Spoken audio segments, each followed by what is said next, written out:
We all wonder what tomorrow is going to bring. How, as a society, are we going to progress? What changes are going to come in science, in medicine, in art? Art. Now that's an interesting one. Artistic movements come and go with such rapidity that it's sometimes hard to keep track. Through literature, through television, through theatre, through the fine arts, everybody is always pushing for the next big thing. And this is perhaps no more true than in my own domain, that of music. Now, I'm a musicologist. My role is to study, to investigate, and to make sense of music. I'm fascinated by the direction in which music might be taking us through to the world of tomorrow. But what if the best way to learn about the music of tomorrow is to look in the opposite direction? What if the best way to learn about the music of tomorrow is to look to the music of yesterday? The type of music I study is a genre called electro-swing. Now, whilst there's undoubtedly some of you who haven't come across this style before, it can actually be said to have proven itself as one of the most prominent styles of music to emerge in the 21st century. Electro-swing, as the name suggests, takes the music of the swing era, along with various styles of jazz in a much broader sense, and fuses those sounds with influences from the age of electronic dance music. The style has shown increasing prominence on the stage of today's contemporary popular music landscape, and has featured heavily across festivals such as Glastonbury, Boomtown, and Shambhala. On top of this, the genre can be said to have played a major role in society's current obsession with retro, in which the influence of the past can be plainly seen through modern-day fashion, cinema, and indeed, music. The roots of electro-swing lie, of course, with jazz. Now, I'm a huge jazz fan, and I think that many of the recordings from the 1920s, 30s, 40s stand as some of the greatest pieces of music of all time. It's a testament to the musicians that their music has endured as long as it has, and can still be enjoyed just as much today as it would have been upon its release. Louis Armstrong, Duke Ellington, Benny Goodman, these performers epitomised everything that I love about music. Their energy, their innovation, and their propensity for pushing the boundaries of how to approach music, as well as the sheer joy that they brought to their performance, is largely unparalleled. But I understand that, as revolutionary as these performers were during their own time, today they come with something of a set of predetermined associations, the most conspicuous being that this is the music of the past. It would be somewhat hypocritical of me to stand here in 2021 arguing the case for forward-thinking music, whilst pointing to these recordings made, in some cases, almost 100 years ago. What I love about jazz was the newness that it brought, and I'd like to see that same cutting-edge spirit applied to today's music. Which is where electro-swing comes in. Electro-swing builds upon that jazz, everything that we know and love about the music of the past, but sends it in an altogether new direction, one that is firmly situated within the music of the present, or perhaps even the future. It's notoriously difficult to define a genre, and recognising the specific features that distinguish one musical style from the next can often be a futile task. Many of us will often hold claim to an inherent ability to identify a genre of music, and this is not without good reason. We all know what rock sounds like, what hip-hop sounds like, what reggae sounds like. But when it comes to actually putting into words how to objectively define a particular genre, many will often stumble. And of course, any one fan's definition will undoubtedly differ from any other. And this is no more the case than in jazz. So, what is jazz then? Louis Armstrong's famous quote was that, if you have to ask, you'll never know. And there's definitely something to that. The music that we generally associate with jazz, for the most part, covers a period of 50 or 60 years. Beginning with ragtime, with the pioneering efforts of Scott Joplin towards the end of the 19th century, the early sounds of jazz would be developed by New Orleans musicians such as Jelly Roll Morton, before artists such as Armstrong, Ellington, and Count Basie managed to fully establish the sound by the end of the 1920s. The 30s saw the introduction of the swing era, dominated by bandleaders such as Benny Goodman and Glenn Miller, before bebop took over in the 40s, pioneered by the likes of Charlie Parker and later John Coltrane. Bebop was a move away from the lightheartedness of swing, and many of our subsequent jazz stereotypes developed out of the bebop approach to music and performance. And perhaps the last jazz megastar was Miles Davis, known for consistently changing his style and introducing the world to jazz fusion in the 1960s. This encompasses the history of jazz in a very, very small nutshell, at least as far as the general public perception of jazz is concerned. But the most noteworthy thing from a musicological standpoint is that, from its original roots to its eventual destination, the genre ended up barely resembling its starting point at all. If you take a ragtime composition from Scott Joplin and place it next to one of Miles Davis's electric period recordings from 1969, there's almost nothing in common.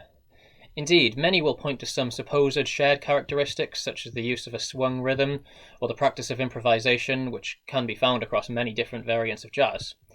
And whilst this is largely true, it's not hard to find countless examples of jazz artists and compositions that break these rules and don't feature these qualities in an outright manner. Rather, I think there's something else at play here, something which characterises the music of all these different artists and styles, and something which isn't necessarily as easy to objectively quantify. Jazz is a music which knows where it's rooted. Jazz musicians will reference each other, cover each other, quote each other, and signify each other. As any fan will tell you, one of the most exciting moments of a jazz performance is when the audience picks up little snippets or references to another artist or song. Jazz acknowledges its own history, and it does so proudly. But what defines it even further is the fact that jazz pushes forward. It will take this history and build on it, acknowledging what's been done and asking what can be done further. A jazz musician will experiment with sounds and syntheses that haven't been heard before. They will utilise harmonies that shouldn't work, and they will make them work. They will compose songs on topics that no one else has thought to. They will use compositional techniques that no one else has even considered. And they will consistently stretch the boundaries of how one may approach music making and music production. So, when one thinks of jazz in terms of a particular sound or style, they're actually mistaken, because what really defines jazz is this approach, this outlook, and this attitude, which recognises the importance of its predecessors, but then asks what can be done next. Indeed, this is not a new revelation. In the days of bebop, there was some debate as to whether this style constituted a genuine form of jazz. Some of the older generation insisted that this new style betrayed the origins of jazz, and that the only true jazz was that of the 1920s. Luckily, the bebop crowd would come out victorious in this particular debate, and those refusing to bow down to such innovation were subsequently labelled mouldy figs. Of course, what these mouldy figs didn't realise was that the innovation of Parker, Monk and Coltrane was just as revolutionary and just as important to the overall development of jazz as that of their cultural ancestors. Yet something happened towards the end of the 60s in which such innovation began to dwindle, or at the very least began to dwindle in the eyes of the mainstream. Jazz began to be seen as less of a constantly evolving art form and began to solidify itself in people's minds as a distinctive and recognisable sound. Today, when most people think of jazz, they will almost exclusively think of music that's been around for longer than 50 years at a bare minimum. The idea of modern jazz is something that isn't even on most people's radar, which is where electro-swing comes in. As a term, the first use of the phrase electro-swing dates from around 2009, when the French label Wagram released the compilation album bearing such a title. Of course, the genre's roots go back slightly further.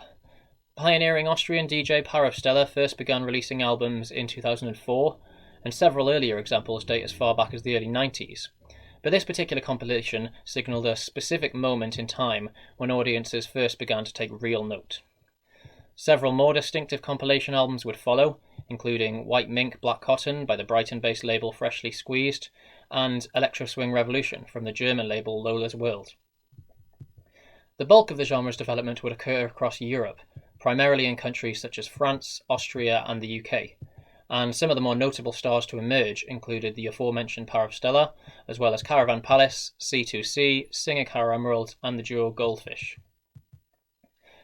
Here in the UK, a landmark moment for the genre came in 2013, when the city of Birmingham hosted the world's first ever electro-swing festival, entitled Swingamajig. The festival was an incredible success, and has been a yearly staple for many ever since, myself included. Even in 2020, when the festival was cancelled as a result of the COVID-19 pandemic, the organisers put on an extended live stream, which was subsequently attended by fans all over the world. Other festivals have also begun to take note around this time, and dedicated stages began to emerge in many muddy fields across the UK. Since then, the genre has only grown and grown, and has spread itself to all the corners of the world. In recent years, it has taken particular hold of the American audience, and a particularly notable development occurred in 2019, when the Roaring City Festival was held in Chicago, the first of its kind on that side of the Atlantic. If the essence of jazz is to reflect upon one's predecessors, and then to push that music in altogether new directions, then electro-swing is doing this in a way that few other musicians have done for several years now. Electro-swing is undoubtedly bringing the music of jazz into the 21st century. By taking influence from contemporary genres and utilising elements of modern dance culture, electro-swing is keeping the spirit of jazz alive, that spirit which keeps one eye on the past, whilst the other is firmly locked onto the sights of the future. Jazz is a music which is alive, which is still growing, and which adapts itself to whatever age it happens to be in. It's always stretching forwards, and always acting in advance of what's to come. Through this approach, electro-swing is not just the sounds of today imitating the sounds of yesterday, it's the sounds of yesterday anticipating the sounds of tomorrow.